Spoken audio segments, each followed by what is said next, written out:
Hola, en este video les mostraré el código que dará funcionalidad al videojuego. Primero que nada, en el apartado de activos daré doble clic a cualquiera de los 4 archivos de código y me mandará a lo que es, en mi caso, a Mono, que es el que viene incluido con la suite de Unity. Tal vez ustedes manejen Visual Studio, pero la funcionalidad es exactamente la misma. Un detalle con las librerías, yo trabajo con estas 4: System Collections Generic, Unity Engine y también Unity Engine sin Management. Hay librerías adicionales que a veces añade Visual Studio, solamente hay que tener en cuenta que no den conflicto. Si hay algún error raro, eliminarlas y manejar solamente estas 4. Como regla de C Sharp, porque está basado en C o en C, es que el nombre del archivo tiene que ser el mismo del nombre de la clase. Entonces hay que verificar que no haya ese tipo de errores. No utilizaré el método start y el método update, sino que crearé un método nuevo que será público, de tipo void o vacío, que se llamará cambio escena, con un parámetro de tipo integer, que es la letra E de escena, y mandaré llamar justamente a esa escena, scene manager load scene E. Este índice es el que yo tengo en el constructor. Inicio será el 0, juego el 1 y fin el 2.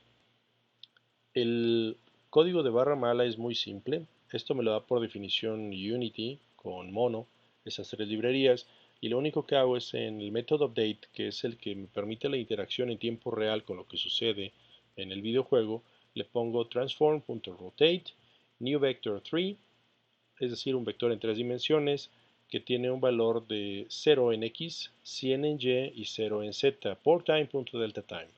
Este apartado me permite que ajuste la frecuencia de dibujado correctamente con la velocidad del juego. Y este valor de 100 es la velocidad de giro que tendrá sobre el eje Y. Evidentemente pueden hacer pruebas para ver cuál es la velocidad correcta de su obstáculo. La moneda tendrá un código muy similar, de hecho es básicamente lo mismo. Es también el método update, transform, rotate, un nuevo vector en 3 dimensiones, pero ahora le daré rotación en los 3 ejes para que sea más llamativo hacia el usuario. Los valores son a libre albedrío. Yo recomiendo trabajar con magnitudes entre 100 y 300, pero es gusto particular. Y también por time.deltaTime para que haga el ajuste con respecto a la frecuencia de dibujado. Ahora, el método del personaje es el más elaborado. Tiene más librerías para empezar. Las 3 que me genera Mono inicialmente, además sin management y de interfaz gráfica, unityengine.ui.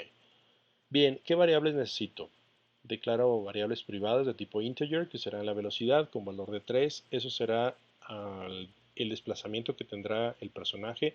El giro, que tan rápido hará justamente el giro a la derecha a la izquierda. Yo lo tengo en 100.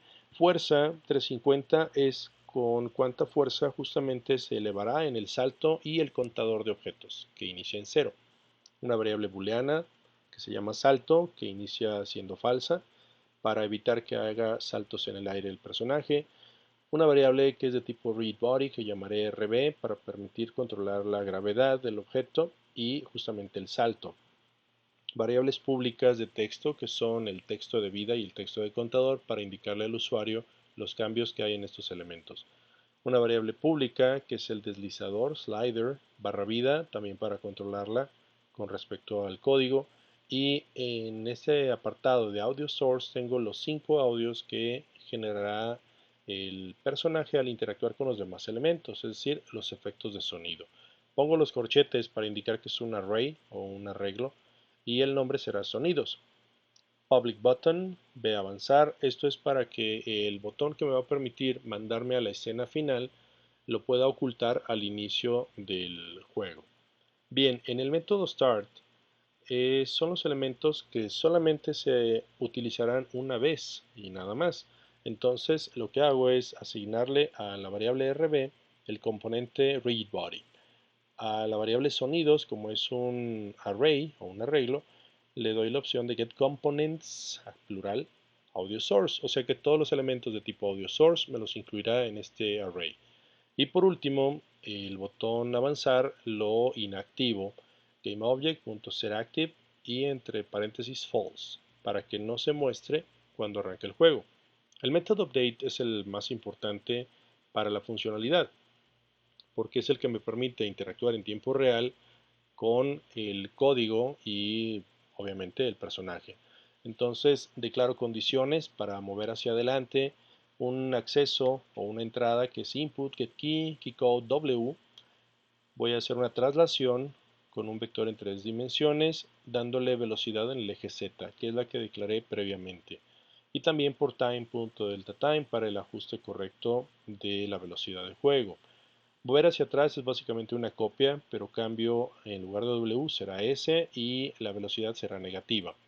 Para girar hacia la derecha es prácticamente lo mismo, pero hay que tener cuidado. Ahora se utiliza el método rotate en lugar de translate.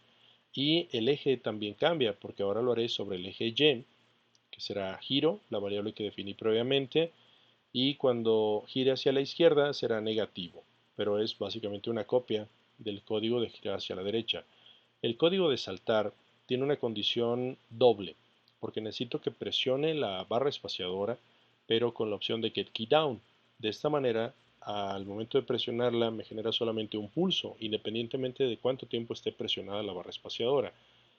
Y además, la condición de salto, que necesita estar activa para que no me permita saltar en el aire. Hago la reproducción del sonido cuando hace el salto, que en mi caso es el índice 0, y le añado la fuerza justamente al componente rígido o rigid body add force, la variable fuerza, y al momento de estar en el aire lo que hago es que la variable salto la cambio a falsa. De esa forma ya no me permite seguir saltando en el aire hasta que vuelva a caer el objeto y haga colisión con algo más. Justamente en el método onCollisionEnter, que es un método independiente de update, aquí termina update, aquí es donde hago esta conversión de la variable salto, la pongo en verdadero porque está haciendo una colisión con lo que sea, ya sea con la base, con las monedas, con los obstáculos, pero en cuanto encuentra una colisión con otro objeto, cambia el valor a verdadero y me permite hacer nuevamente el salto. Al momento de hacer una colisión con la base falsa, verifico que la etiqueta sea justamente falsa. De ser así, reinicio la escena, sin manager load sin 1, que es el índice del nivel de juego. Cuando hace una colisión con la barra mala, con la etiqueta malo, entonces reproduce el sonido del golpe y le reduce 30 unidades. Yo estoy manejando un valor de 0 a 300, por eso lo hago con esta magnitud. Esta línea de código es la que me permite visualizar justamente el valor del texto de porcentaje para que se vea hacia el usuario. Hago una conversión a tipo integer de barra vida entre 3, bueno, el valor de la barra vida entre 3 y le concateno el signo de porcentaje y al principio comillas simplemente para que todo lo demás se haga texto. Hago una condición adicional, si la vida es igual a 0, tengo que reiniciar el nivel y con eso termina la colisión con la barra mala. Para la colisión con la moneda es básicamente lo mismo, solo que la etiqueta será moneda. Por eso es importante tener etiquetas simples. Yo los manejo todos en minúsculas para evitar problemas con los nombres. Y reproduzco el sonido. Esto será de acuerdo al orden que hayan quedado sus elementos de audio source. Incremento el valor del contador. Esto lo muestro al usuario con la variable de texto pública y destruyo el elemento de la moneda para que no me permita contar varias veces el mismo objeto. Esta parte es opcional, yo la añadí porque quiero que también al momento de contar una moneda me incremente el valor de la vida en 10%. Lo muestro al usuario también porque acabo de hacer una variación de la misma forma. La cadena vacía más integer, lo que es un parsing o en español una conversión de barra vida entre 3 más o la concatenación con el signo de porcentaje. Una condición adicional, si el contador es igual a 5, que es cuando para mí es el final del juego, muestro entonces el botón avanzar que me permitirá ir a la escena final. Termino la colisión de moneda y termino el método onCollisionEnter. Otro método necesario es onTriggerStay.